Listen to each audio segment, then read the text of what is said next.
Dito kami kumain sa... Saan ba tayo kumain ka? Alin? Sarap ng foods dito. Ito na ba yung Batanes? Punta na natin. Akala ko ito na yung sinasabi yung Little Batanes. Ah, dito pa. Sino ipupunta natin? Dito lang to. Saan ba to? Kalapin. Ito mang bag. Gold. Food house. Kay, paano nga kay Mika? Ay, kay ano kay Gold. Mika King. Mix.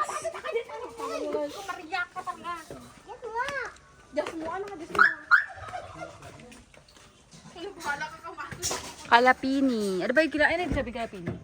Kapilya din. Ah, kala ko naman ibon.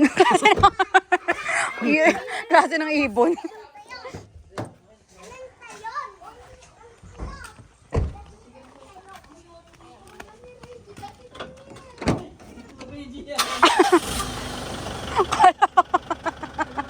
Andyan siya.